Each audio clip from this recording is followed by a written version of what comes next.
Hello বন্ধুরা, দেখতে পাচ্ছ কত কিউট কিউট তিনটা বাচ্চা হয়েছে।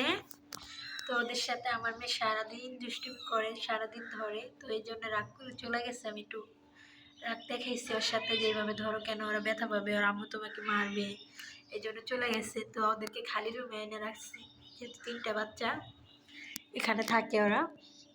তো ওদের জন্য বিছানা করে দেওয়া হয়েছে সুন্দরভাবে, ওদের কোনো কষ্ট হয় না থাকতে। তো বন্ধুরা, ভিডিওটি সবাই লাইক কমেন্ট করবে, শেয়ার করবে, আর বলবে বাচ্চাগুলো কেমন হয়েছে। খুবই কিউট, ওদেরকে নাম রাখবো, তো সবাই সাজেস্ট করবো ওদের কী নাম রাখা যায়।